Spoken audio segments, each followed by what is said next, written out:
Today we're going to be solving right triangles. You are looking at a old bike rack that my grandpa set up. You'll notice three different prongs, one over here on the left, one here in the middle, and one right here on the right. Okay, each of those you'll notice hits the top at a different spot. So what we're going to be doing is we're going to be solving all of these right triangles. Now there's also triangles on the end of this bike rack. You can see it right there. Also right here on the end. Now the reason we won't be solving these triangles yet is because they are not right triangles. They are isosceles triangles, but they are not right triangles. We will learn how to do this using the law of sines a little later, but for now we're just going to be doing these right triangles right here. Now you'll notice that each of them are different. We're going to be solving these triangles. This is the one on the far end right there, as you can see it. And I've already measured that one.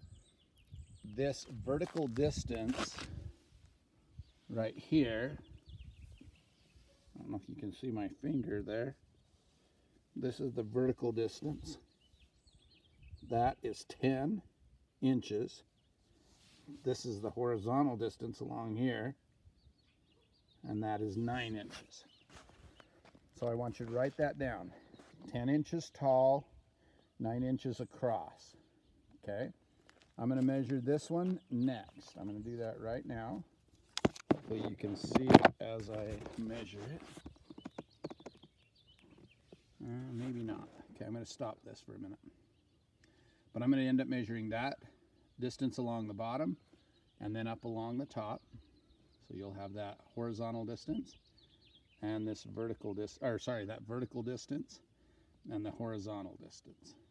Okay, on that one, and then also on this last one, which is a smaller piece of rebar, you're going to have that vertical distance and that horizontal distance. Now, the horizontal distances, if you'll notice, are all the same. Okay, those horizontal distances are all the same. Those bars are parallel. So if this first one was 9, what do these other two have to be? Just think of that. But I'm going to share with you the vertical distances as I do it. So I'm going to try to video that. So the first one, remember, was 10 inches on the vertical distance. This one's going to be 18 is the second one on the vertical distance. And the next one is going to be 15 on the vertical distance. So we have a 10, an 18, and a 15 on those vertical distances. Okay, we'll get back to those as we go back in. Next thing we're going to do is we're going to come over here. This is a shed, old shed at my grandpa's house with a real old metal ladder. Now this ladder is kind of cool for one main reason. It's just an old metal ladder. You can see the rungs there all the way up. Okay. Now the cool part about this is that these rungs are exactly 1 foot apart and 1 foot to the end. So that distance from the bottom of the ladder to that first rung is exactly 1 foot. From that rung to that rung, 1 foot, all the way up. If you'll notice, there's 1, 2, 3, 4, 5, 6, 7, 8, 9 rungs. So 9 rungs with the extra foot at the top, obviously, because you're measuring. Let's measure those together. That's 1 foot, 2 foot, 3 foot, 4 foot, 5 foot, 6 foot, 7 foot, 8 foot, 9 foot, 10 foot ladder. It's exactly 10 feet tall. Now here you'll notice, as we come to the side, that the ladder is up against the building and it's sitting at the second to the top rung. So therefore it's 8 feet long. The ladder part, which is going to be the hypotenuse of our triangle, is 8 feet long. While I measured this vertical distance, the horizontal distance from the base of the ladder over to where the bottom meets where it would top out. So in other words, this horizontal distance across here was 4 foot 3 inches long. I want you to remember that. Okay, we're going to see if this meets OSHA standards. I use this same ladder to climb up on top of my roof so that I can change out my air conditioner, uncover it, or cover it in the winter. You'll notice that I have the ladder going to the top of my house here, and I leave 6 inches at the top of the ladder. Okay, so therefore the whole length of the ladder, if you remember, is 10 feet, but I'm leaving 6 inches at the top to go over the edge of my, to get up on top of my house. So that hypotenuse length is going to be 9 feet 6 inches. Okay, now we're going to look right here at my vertical length across from the ladder to where the house comes down. Now that you can't see the top of the house, but the house comes down at exactly 27 inches. So 27 inches over here on the right, if I went straight up, it would hit the edge of that house right there. So I'm 27 inches away at the base. Here's the paperwork of actually solving each of the triangles we measured outside. So first we're going to talk about the shed. Remember, it was 4 foot 3 inches from the base of the ladder to the base of the shed. So our triangle looks like this. 8 foot for the length of the ladder, 4 foot 3 inches along that base, and then we're looking for the height of the shed, which is B, represented by B. Now all triangles, as you do them, typically look like this. So you have a vertex of A, B, and C on the right triangles. Usually we mark the vertex with the right angle as C, just because Pythagorean theorem is A squared plus B squared equals C squared. So C is always the right angle, and the side across from side C is little c. The side across from angle A, marked by the vertice capital A, is a little a, and the side across from the vertice B, which was a capital B, will be the side length little b. Therefore, we have A squared plus B squared equals C squared as our Pythagorean theorem. All right, back to the shed problem. So here in the shed problem, we have 8 foot for the length of the ladder, if you remember, and then 4 foot 3 for the length along the horizontal from the base of the ladder over to where the shed met. We're trying to find both the height, and we want to find those angles A and B in this triangle. Now this is kind of interesting because we can either do all inches or all feet, but we have to choose one. I'm going to convert to feet. So if you think about that, 3 inches is what part of a foot? So all I do is really take 3 divided by 12. 3 divided by 12 is 1/4.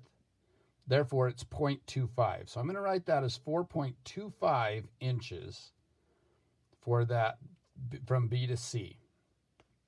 All right. So to solve this triangle, you need to find all the side lengths and all the angles.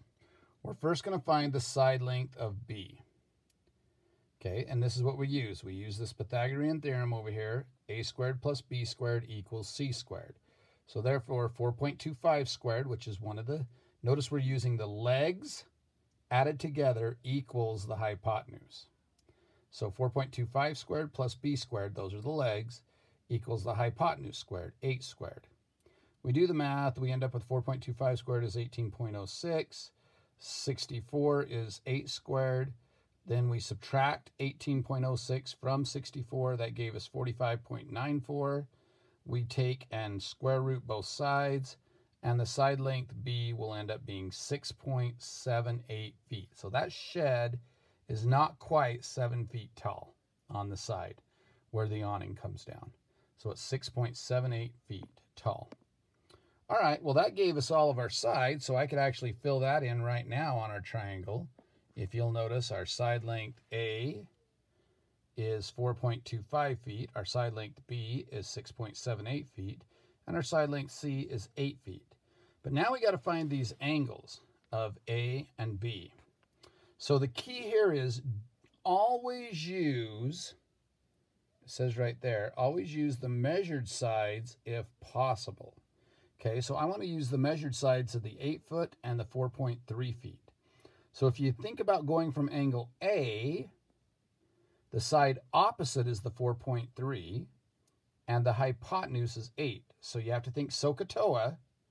What is 4.3 and 8 in SOHCAHTOA? Opposite over hypotenuse. Opposite over hypotenuse is sine. Therefore, if we look here, we will use the sine of A will equal 4.25 divided by 8. Now, we could do the same thing with the cosine of B. Cosine of B would be 4.25, that's 4 foot 3 inches, divided by 8. So we could also do the cosine of B. Now, anytime you're finding an angle measure, you have to use inverse sine, inverse cosine on your calculator. So as I figured this out, I had to use the inverse sine on my calculator. So I hit sine to the -1, if I'm finding A, of 4.25 over 8, which I did, and it ended up being 32.1. And then I just subtract that from 90. So 90 minus 32.1 gave me the 57.9. And then angle C obviously is 90. So therefore my triangle is solved. So again, whenever you're finding an angle, you have to use the second sine, second cosine, or second tangent on your calculator. One more little warning that happens is make sure your calculator is in degrees in your mode, because sometimes it'll be in radians and that'll give you decimal answers. If you're getting decimal answers when you hit second sine or second cosine of sides that are opposite and hypotenuses, then you know that you are using radians instead of using degrees. So you should get a degree measure, not a decimal radian measure. All right, let's go to the next questions.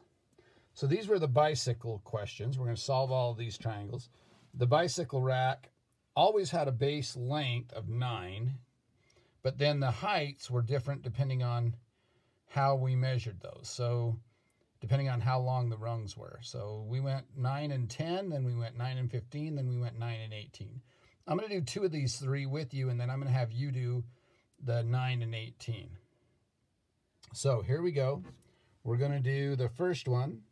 We just take 9 squared plus 10 squared equals C squared, which is using the Pythagorean theorem again to find C. We take 9 squared plus 10 squared, that's 81 plus 100, which is 181, equals C squared. Remember to take the square root of the 181. C is not 181. So I'm going to take the square root of 181, and that ends up being 13.45. Therefore, our side lengths of A, B, and C are, and you'll see those over on the left, 10, 9, and 13.45. That's pretty easy. Now, if you notice, I called every base side length A on this one and every height B. So I said, all right, I want to find the tangent of A. The reason I'm using tangent is because I know the side opposite and I know the side adjacent as measured sides. I could use the C value of 13.45, but that was a rounded value. So it's always better to use the measured sides and not the rounded side. So therefore, I'm going to use tangent, again, SOHCAHTOA. I'm going to use the side opposite over the adjacent, 10 over 9. So I do that on my calculator. I go tan to the -1. Again, anytime you're finding an angle, you're going to use tan to the -1, sine to the -1, or cosine to the -1. In this case, we're using tangent. So I do tan to the -1 of 10 over 9 to find angle A.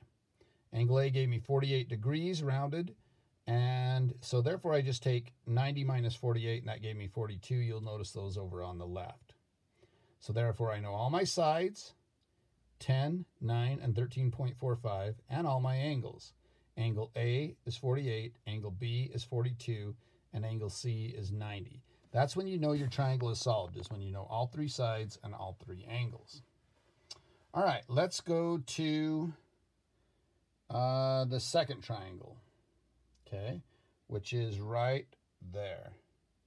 It's going to have a 9 and 15 length. So let's go down and we'll do that one down here. So there's my 9 and 15 length. I simply do the Pythagorean theorem, you'll notice. 9 squared plus 15 squared equals c squared. 9 squared is 81. Plus 225, that's going to give you 306, equals c squared. Again, remember to take the square root of 306. Square root of 306 is 17.5. Again, that's rounded, but 17.5. So therefore, my side lengths of A, B, and C are 15, 9, and 17.5. You'll see that on the right. But I need to know the angles of A and B also. So therefore, I'm going to use the tangent of A, which would be 15 over 9. Or I could do the tangent of B, which would be 9 over 15. Again, it depends on what angle you start from. If I start from angle A, the side opposite is 15 over the adjacent being 9. If I start from angle B, if I start from angle B, the side opposite will be 9 and the adjacent will be 15. So you can either do A or B, it doesn't matter which one. I did A every time, so I just used tangent of A as side 15, that's the opposite, over the adjacent 9. Therefore, I take tan to the negative 1, that's how you'll punch it into your calculator, of 19 divided by 5, close the parenthesis on it on your calculator. Should give you 59. Again, if this is giving you a decimal, it's because you're in radians. Make sure your calculator mode is in degrees. So therefore, it's 59. I just take 90 minus 59 to get 31 for angle B. Therefore, all my angles are angle A, 59, angle B, 31, and angle C, obviously, is 90. Okay, let's go to the next one. This is the one I want you to do on your own. So I'm not going to do this for you. I'm just going to walk you through the steps. So step 1, solve for side C using the Pythagorean theorem. What will your setup be if side A is 18 and side B is 9? What will your setup be to solve for side C? Write me an equation with a squared plus b squared equals c squared. Next, step 2. Use the tangent of A. Now, why did I choose tangent? Well, because the sides that won't be rounded are 18 and 9. So therefore, from A, the side that is 18 is the side opposite of angle A, and the side 9 is the side that is adjacent. Notice the hypotenuse is the one we're going to find in step 1. But I don't need that to solve for the angle. I can use the tangent of A, which would equal 18 over 9, to solve for A. Again, you'll have to take second tan of 18 divided by 9 on your calculator to find out what angle A is. That's step 2. Step 3, once you find angle A, just take 90 minus angle A and you'll get angle B. And finally, step 4 is just to list all the sides and angles of this triangle. You'll list side A is 18, side B is 9, side C is what you got on step 1. Then you'll list the angles. Angle A is what you got on step 2, angle B is what you got on step 3, and angle C obviously is 90. Try that one on your own. The last one, we're going to talk a little bit about OSHA standards. I actually looked this up. OSHA standards for the angle of a ladder, the base angle should be at least 75 degrees. And the vertical angle should be at least 15 degrees. So you'll notice on the shed, I'm fine there because my angles, if you look back up in the shed problem, you'll notice my angles were, let's see, where are we? Over here, 32 degrees and 57.9 degrees. Obviously,